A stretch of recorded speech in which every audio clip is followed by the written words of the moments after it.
Uploaders notes. This section comprises the final parts of the grooming gang inquiry. However, there are 3 appendices that follow. The appendices are every bit as important as the main body of the report. They include yet more distressing testimony from whistleblowers and survivors. They also detail the failures of various institutions, including law enforcement, social services, health services, schools and licensing agencies. Finally, they list every local authority district where the gangs are known to have operated. For that reason, I encourage all interested parties to continue listening beyond this installment. Part 56. All frontline response. Every frontline professional, police officers, social workers, teachers, GPs, nurses, taxi licensing officers, school staff, and youth workers, must receive mandatory annual training on group-based child sexual exploitation. This training must convey the documented ethnic and religious patterns, the tactics used by the gangs, the signs of grooming, and the legal duty to act. Failure to act on clear indicators must carry professional risk and, in serious cases, criminal consequences. A national public awareness campaign must be launched so that parents, neighbors, and communities know exactly what to look for and whom to contact. The default response of every agency must shift from disbelief and victim blaming to immediate protection and investigation. While policy change is required to hold statutory services to account, the delivery of these practices must be carefully monitored. Improved training is key.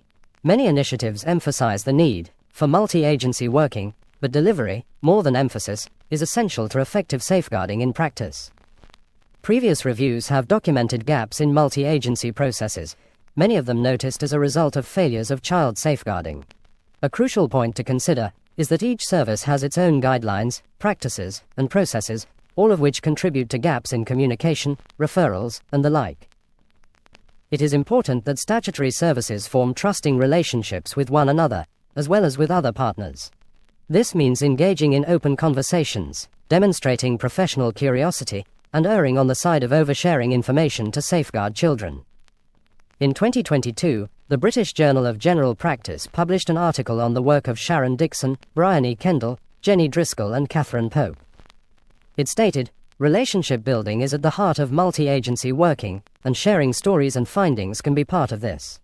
When research is primarily conducted and shared within single-agency professional meetings and publications, opportunities to do this may be missed." This buttresses the findings from this inquiry. Cross-agency training is vital to facilitating multi-agency working. We therefore recommend that cross-agency child safeguarding training be made mandatory for all statutory services. The inquiry further recommends that agencies work together to agree joint working practices and policies to prevent confidentiality acting as a barrier to sharing pivotal information in circumstances that may not only serve to protect children, but prove life-saving. Safeguarding posters, outlining signs of child grooming and exploitation, should be displayed in public areas, in all health clinics, including GP surgeries, sexual health clinics, A&E departments, inpatient areas, and mental health clinics, and any other area accessed by those attending healthcare facilities. This should be extended to schools and youth centers. Policing must be reformed from the ground up. Every force must be required to record the ethnicity, immigration status, nationality and religion of both victims and perpetrators in all CSE cases. A national marker for group-based child sexual exploitation must be mandatory. Specialist CSE units must be established in every force, with dedicated resources for proactive disruption. Ethno-religious lobbying against proper law enforcement must be resisted on principle. Policing. The current framework within which law enforcement approaches CSE is untrue to the real-world nuances of the problem. In order to perform better, the police must deepen their cooperation with existing, multi-agency CSE panels designed to identify and safeguard children at risk of exploitation. At present, these efforts take place largely at the local level, without sufficient coordination. Multi-agency CSE panels also lack either a statutory footing or a nationally mandated operational framework. As a result, performance varies from place to place. Evidence from serious case reviews and major inquiries, including those arising from investigations into the Rotherham and Rochdale gangs, indicates that the lack of a consistent playbook set down nationwide contributed to safeguarding failures and undermined local responses. We therefore call for the immediate introduction of multi-agency coordination on CSE and a uniform operational framework. Such reforms would improve consistency and maximize accountability. Where effective, multi-agency CSE panels tend to demonstrate well-defined referral thresholds and pathways, regular strategic meetings between police departments and children's services, and clear lines of accountability. Norfolk is often praised for its track record on these very fronts. There exists a dedicated multi-agency exploitation team, embedded alongside policing. The proven model of such success stories must serve as the foundation of any future reforms. Police should also be trained to interview grooming gang suspects in relation to their religious beliefs, and investigate the witness evidence of victims in relation to the religious elements of their abuse. The fear of offending cultural sensitivities should be removed completely from the culture that permeates modern policing. Healthcare. The NHS must be specified in law to owe a duty of care to survivors of grooming gangs. Every sexual health clinic, GP surgery, A&E department, and mental health service must trigger an automatic safeguarding referral for any child presenting with STIs, genital injuries, pregnancies, or repeated self-harm linked to exploitation. Discharge of a child back to a known risk environment without a multi-agency protection plan must be prohibited. Trauma-informed care must be commissioned nationally for all grooming gang survivors. Backstreet abortions and pregnancies caused by sexual assault must be treated as crimes, not private medical matters. In March 2026, the government published an updated version of Working Together to Safeguard Children, a statutory guidance manual on multi-agency working to help support and protect children. The guidance provides a summary of changes within this updated version, as well as an appendix glossary on group-based child sexual exploitation. This glossary defines group-based child sexual exploitation as two or more individuals, whether identified or not, who are known to, or associated with one another and are known to be involved in or to facilitate the sexual exploitation of children. Being involved in the sexual exploitation of children includes introducing them to other individuals for the purpose of exploitation, trafficking a child for the purpose of sexual exploitation, taking payment for sexual activities with a child, or allowing their property to be used for sexual activities with a child, etc. This can be perpetrated within or beyond the family, by both children and adults, and groups can be organized or loosely linked. Trauma-informed care must also be commissioned nationally for survivors of organized sexual exploitation. Survivors frequently experience long-term psychological trauma, addiction, self-harm, homelessness, PTSD, depression, and difficulties engaging with healthcare services. Yet support provision remains inconsistent. An overwhelming number of the participants with whom we engaged during the inquiry have reported struggles accessing the appropriate psychological support to process their trauma and facilitate recovery. Survivors need more specifically focused attention than is customary with cognitive behavioral therapy. This report recommends that compassion-focused therapy, CFT, should also form a central component of therapeutic provision for survivors. Survivors commonly present with profound shame, self-blame, dissociation, emotional dysregulation, complex trauma symptoms, substance dependency, depression, self-harm, and difficulties forming safe interpersonal relationships. These psychological patterns are not incidental. They are frequently the direct consequence of prolonged coercion, humiliation, degradation, violence, and institutional abandonment. CFT specifically targets these psychological patterns. Grooming processes deliberately condition victims to internalize guilt, complicity, worthlessness, and emotional dependency upon perpetrators. Many survivors consequently describe themselves not primarily as victims of violence, but as dirty, weak, complicit, or beyond help. These shame-based feelings persist, even after physical safety has been secured. CFT directly seeks to strengthen this soothing system through compassionate imagery, emotional regulation training, attachment repair, and reduction of self-attacking cognition. Emerging evidence suggests that compassion-based interventions are effective in reducing PTSD symptoms, shame, depression, and self-criticism among trauma survivors. Importantly, many survivors of organized exploitation distrust authority figures and struggle with conventional clinical relationships due to repeated betrayal. CFT offers a non-punitive and non-pathologizing framework that validates survival responses rather than framing victims as dysfunctional or resistant. This is particularly important for survivors previously criminalized, disbelieved, or blamed by professionals. In view of these facts, CFT should be commissioned nationally, within specialist survivor services. NHS trauma pathways should include CFT as a recommended intervention for survivors of organized sexual exploitation. Clinicians working with grooming gang survivors should receive specialist training in shame-informed and compassion-based approaches. Long-term therapy provision should be prioritized over short-duration crisis interventions, and survivor services should incorporate peer-based compassionate recovery models alongside formal psychotherapy.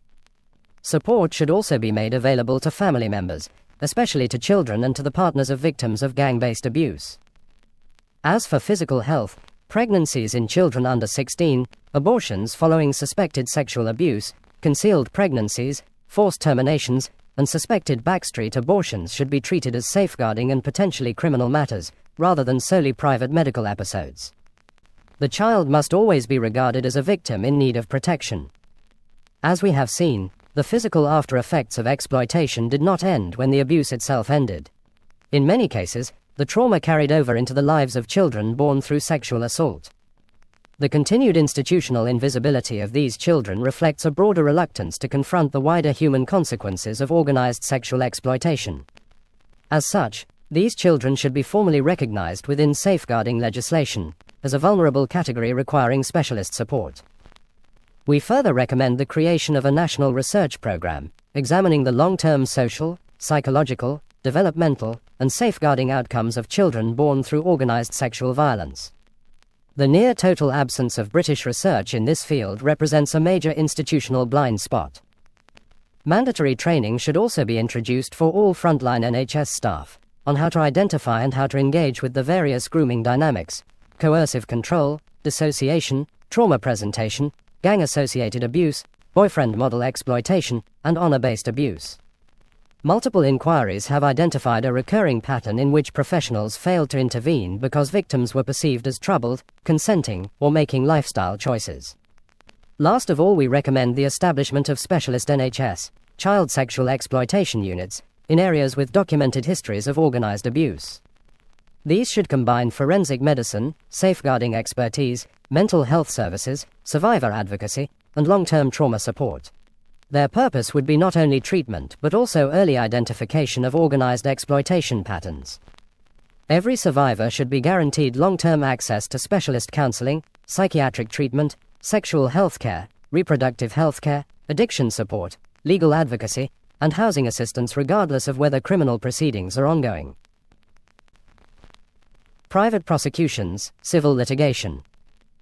The law provides comprehensive and powerful mechanisms for victims, their families, and other concerned parties to pursue accountability for the widespread grooming, sexual assault, and trafficking offenses committed by organized gangs across the United Kingdom. These mechanisms operate through two principal routes. 1. Civil actions seeking compensation, together with other remedies for harm suffered, and 2. Private prosecutions where public authorities have failed or refused to act. Both avenues draw directly upon the extensive range of offenses and institutional failures documented, in cases such as R versus Carrar, 2013, and they can be deployed strategically to secure justice, expose systemic shortcomings, and deter future offending without sole reliance on reluctant state prosecutors or local councils. Civil actions against the perpetrators themselves begin with the core torts of assault and battery. These claims arise whenever non-consensual sexual contact, physical violence or coercive acts occur. As repeatedly evidenced in the grooming and exploitation patterns that involved extreme brutality, sustained assaults, and the use of drugs to facilitate offending. Victims can recover damages for physical injuries, pain and suffering, loss of earnings, and medical expenses, with courts empowered to award aggravated or exemplary damages where the conduct is shown to have been sadistic or humiliating. False imprisonment forms a further head of claim in every case involving trafficking or confinement, where perpetrators can be shown to have restricted the liberty of victims through threats, abduction, or control within the United Kingdom for sexual exploitation. This tort directly mirrors the trafficking offences under Sections 57 to 59A of the Sexual Offences Act, 2003, and the Modern Slavery Act, 2015. Allowing victims to seek substantial compensation for the deprivation of freedom and the psychological trauma that accompanies it.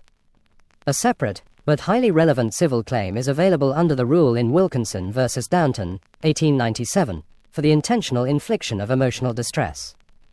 This tort captures the grooming process itself, the supply of controlled substances to lower resistance, the repeated humiliation, and the long-term mental harm inflicted on child victims.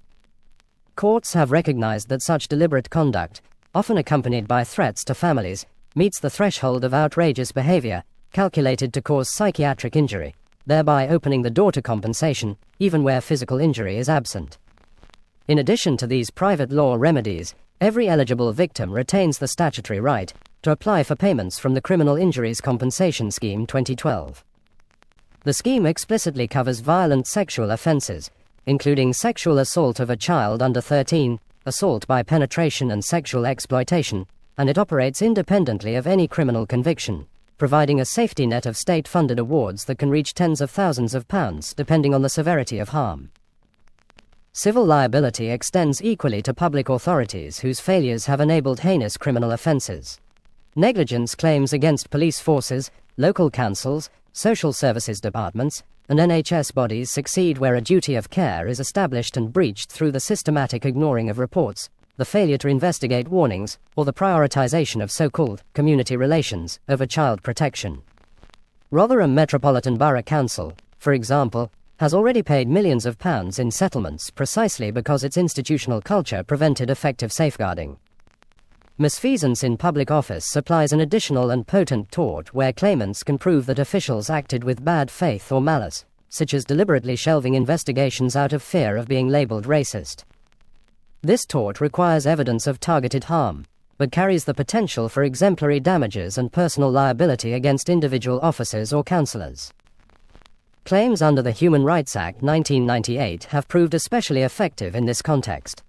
Article 3 of the European Court of Human Rights imposes a positive obligation on the state to protect individuals from inhuman or degrading treatment and to investigate grave crimes such as sexual assault with efficiency and promptness. The landmark Supreme Court decision in DSD versus Commissioner of Police of the Metropolis, 2018, confirmed that systemic investigative failures breach this article, giving rise to damages for victims who were let down by repeated inaction. More recent authority, in Chief Constable of Northamptonshire versus Woodcock, 2025, reinforces that police forces may be held liable in damages where they fail to protect individuals from foreseeable third-party harm, encompassing breaches of both Article 3 and Article 8 rights to respect for private and family life. These human rights claims can run alongside negligence actions and have resulted in substantial compensation awards, while simultaneously forcing policy changes within failing institutions. Further statutory routes arise under the Children Act 1989 and the Children Act 2004, which place clear duties on local authorities to safeguard children and promote their welfare. Breaches of these duties, particularly where vulnerable children in care were groomed or assaulted by those in positions of trust, support civil claims for damages. Sections 16 to 19 of the Sexual Offences Act 2003 create specific criminal offences for adults in positions of trust who engage in or incite sexual activity with children under their care, but the same facts also ground civil liability for breach of statutory duty. Vicarious liability principles allow claimants to hold authorities responsible for the acts or omissions of their employees, such as social workers, care home staff or NHS personnel who either committed offences or turned a blind eye. Where broader policy decisions contributed to the scandal, judicial review proceedings remain available to challenge unlawful failures to act, providing a route to quash decisions and compel proper investigations. Private prosecutions supply the criminal counterpart to these civil remedies and are available to any person or organisation with sufficient interest in the case. The full spectrum of offences committed by the perpetrators can be prosecuted privately under the Sexual Offences Act 2003. Including sexual assault contrary to Section 1, sexual assault of a child under 13 contrary to Section 5, assault by penetration contrary to Section 2, sexual assault contrary to Section 3, causing or inciting a child to engage in sexual activity contrary to Sections 8 and 10, arranging or facilitating child sexual exploitation contrary to Section 50, grooming contrary to Section 15, and the various trafficking and prostitution-related offences in Sections 52 and 57 to 59A. The Serious Crime Act 2015 broadened these provisions by replacing outdated references to child prostitution with the wider concept of sexual exploitation of a child, while the Modern Slavery Act 2015 criminalizes trafficking for sexual purposes with a maximum sentence of life imprisonment.